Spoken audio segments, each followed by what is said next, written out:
Hello and welcome back to Stop and Go F1 and the start of our coverage for the Japanese Grand Prix this weekend. We'll be covering qualifying and the race all across the weekend with reactions, so if you haven't subscribed already, make sure you do. All that to come over the next 2 days, including the driver ratings also on Monday. But this is the preview. In the preview, what do? Well, I'll tell you what we do. We go over the news of the week, which we get on to very soon. We have a look at the upgrades coming in, as well as the special helmets. It's a great special helmet street this weekend. We'll also take a look at just the general practice results and make some predictions as well as we head into the weekend, which looks to be quite an interesting one, as it always is round Japan. It's always quite a fun one. So, shall we get started with the news then? Yes, we shall. So, the big news of the week is surrounding one Oscar Piastri, because he has had his contract extended with McLaren until 2026. Now, this is quite a shocker, really. Now, obviously, Oscar has massively impressed in his rookie year. I don't think anyone's shocked that McLaren want to keep him. But I haven't heard any rumours at all of McLaren wanting to extend Piastri's contract a whole year early. So his contract was scheduled to run out at the end of next season, which put him in that big group of people who have a contract running out at the end of 2024, which could have made him very interesting. I thought maybe there was a chance that he could have ended up in the Red Bull, because him and Perez, their contracts ended up at the same time. But not anymore. McLaren have got him until 2026. Great move from McLaren. Great move from Oscar Piastri. The interesting thing here now is Lando Norris's contract ends in 2025. Oscar Piastri's ends in 2026. So as much as I believe that McLaren will probably want to keep Lando as long as they can, and in 2025 they'll probably look to extend that contract again, as of right now, Lando is their long-term driver. And I think this year we have definitely seen within McLaren that they have been favouring Lando a lot over Oscar. Lando gets all the upgrades a race early.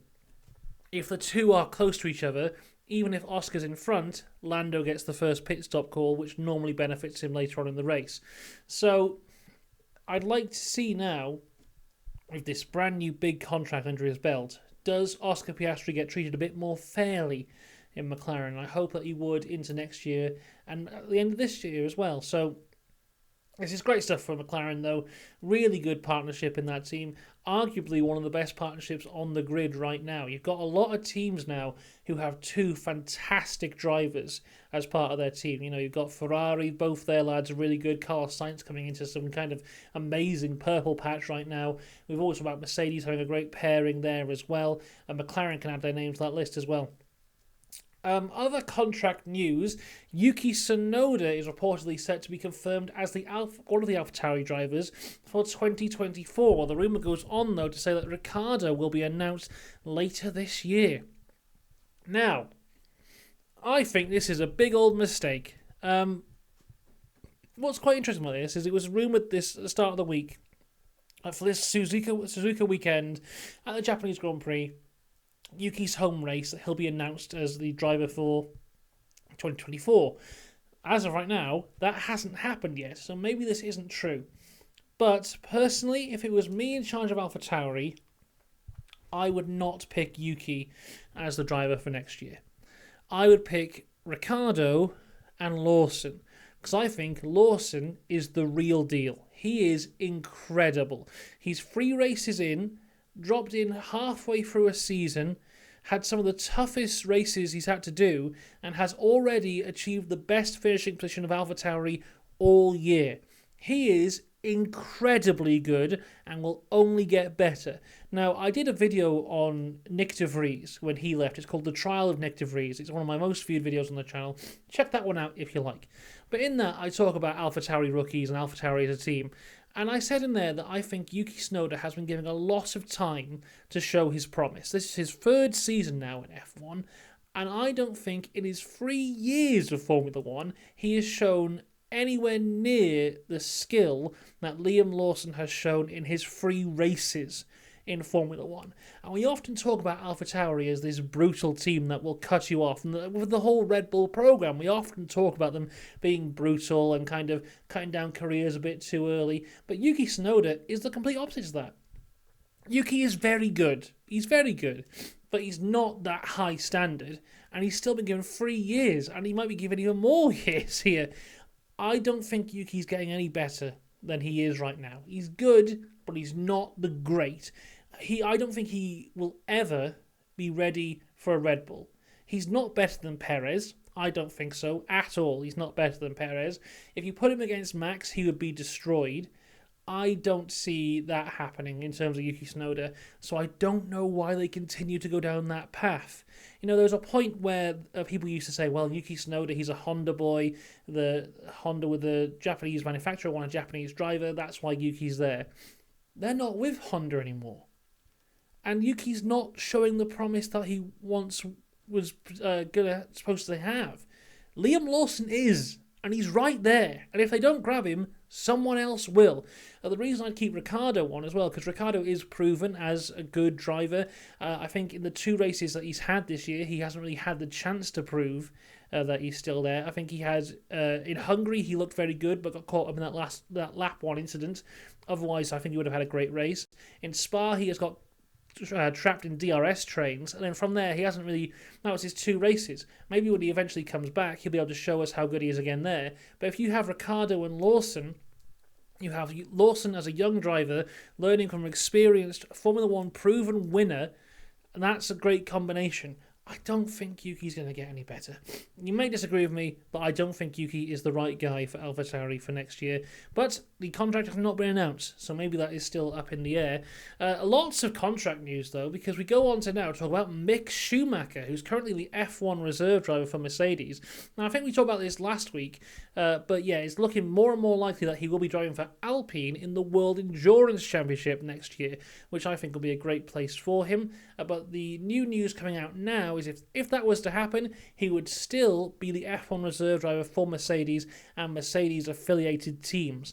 So yeah, good stuff for Mick, but I really am struggling to see where he would fit back into the F1 grid now if he wanted to come back, especially when we look at Williams, because Williams are still one of the teams who haven't decided who their second driver is going to be.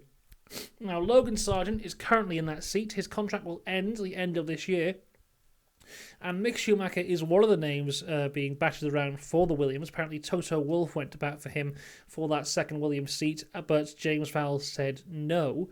Rumours now saying that Williams are potentially looking at Liam Lawson if AlphaTauri don't scoop him up, which I think would be a great position for Lawson. An Albon-Lawson partnership in a Williams I think would be fantastic. But another name to add to the pile of potential Williams drivers is the current Aston Martin reserve driver and current reigning Formula 2 champion Felipe Drugovich, who apparently has been negotiating for weeks with Williams to become their second driver next year. Logan Sargent's performance so far in 2023 means the door is open to an F1 seat and could be slowly opening to the Brazilian Formula 2 champion. That is the headline as we read it now. Drugovich earlier this year declined an IndyCar test, which I thought was quite shocking at the time. Apparently, Drugovich has declined an IndyCar test and a Formula E test. So it would make sense if he's being offered this Williams seat as to why he would do that. If he's not being offered to the Williams seat, I think that's a quite foolish move from Drugovich to turn down those 2 prospects there, especially IndyCar, because IndyCar is great. But yeah, if I was Williams, Drugovich is definitely better than Sargent, I would say. But if I would pick anyone, I'd once again go for Lawson, because I'm on the Liam Lawson hype train right now, and it's a lovely train to be on. Final bit of news is that this weekend we can see the Constructors Champions crown. Of course, we could have seen it last weekend in Singapore, but it all went wrong for Red Bull, but it is looking more likely this weekend. In order for Red Bull to win the Constructors Championship, they need to outscore Mercedes by 1 point, and need to avoid being outscored by Ferrari by 24 points. So it's looking highly likely, as we sit here right now, that Red Bull will be the Constructors' Champions by the end of this weekend. Right, across to Upgrade Corner now. Now, as I said last weekend at Singapore, I think the major upgrades for the season are done. Apparently Haas are bringing something at Austin, but apart from that, I think the major stuff is done. It's just little things race to race at the minute.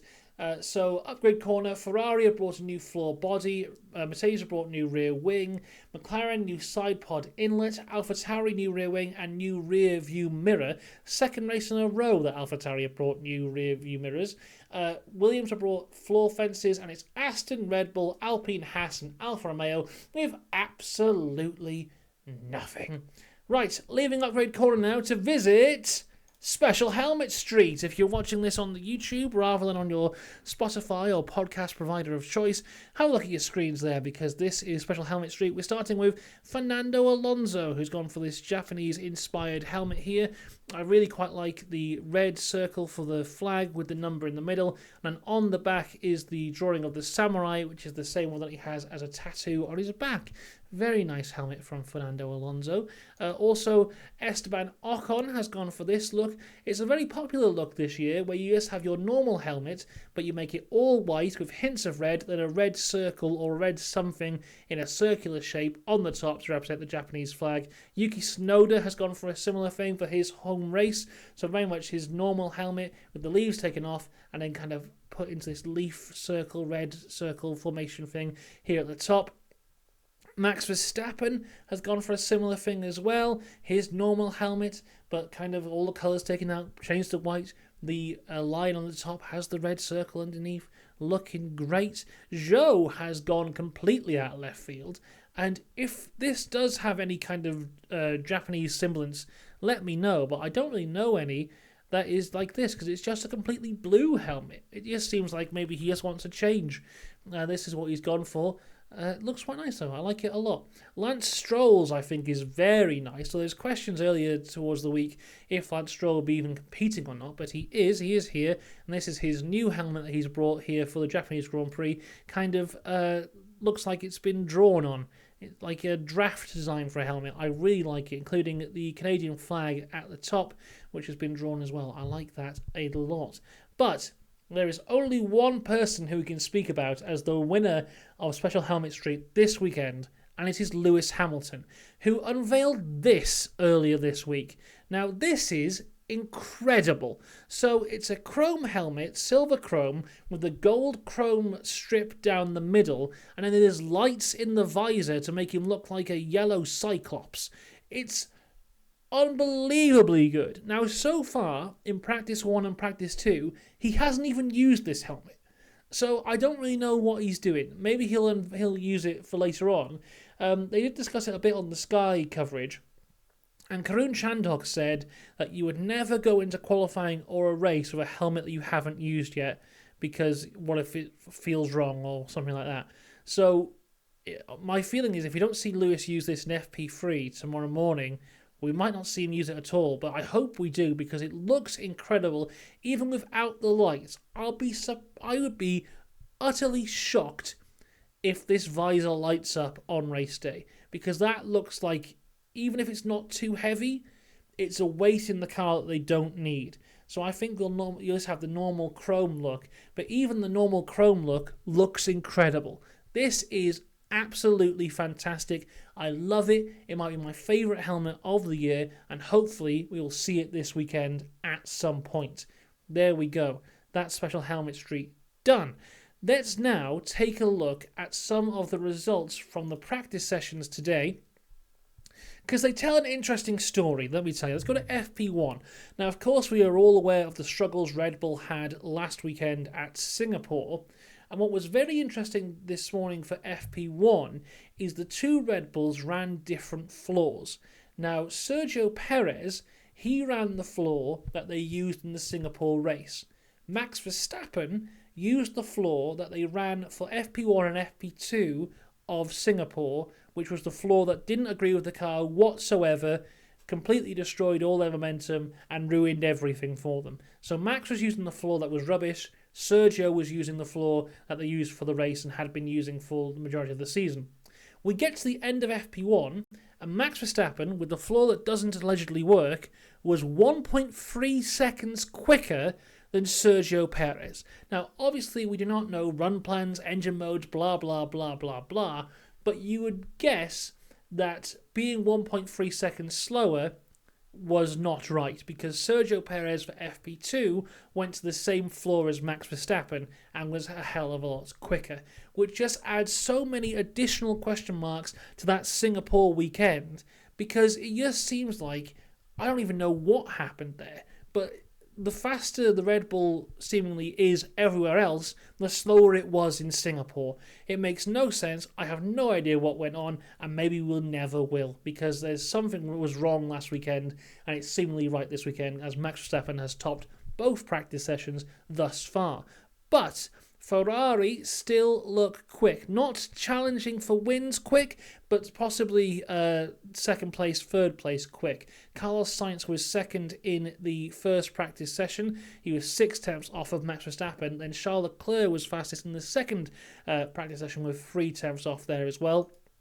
Lando Norris was third in both practice sessions in the McLaren. Oscar Piastri has now had the upgrade onto his McLaren, but he's never driven around Suzuka before, so he's kind of slowly building into it a little bit. He was 7th in FP1, and then in FP2, where was he? He was 8th. So he's kind of getting in there. I think tomorrow in FP3 and in qualifying, he'll be a bit more confident, be able to put in a better lap time for him there. Fernando Alonso looking good, 6th in FP2 and 6th in FP1 as well. So a lot of guys kind of looking consistent. A team looking consistently quite bad, really, is Mercedes. They were the talk of the town last weekend, possibly challenging for the win, but this weekend, not so much as of right now. George Russell 13th in FP1, Lewis Hamilton 16th.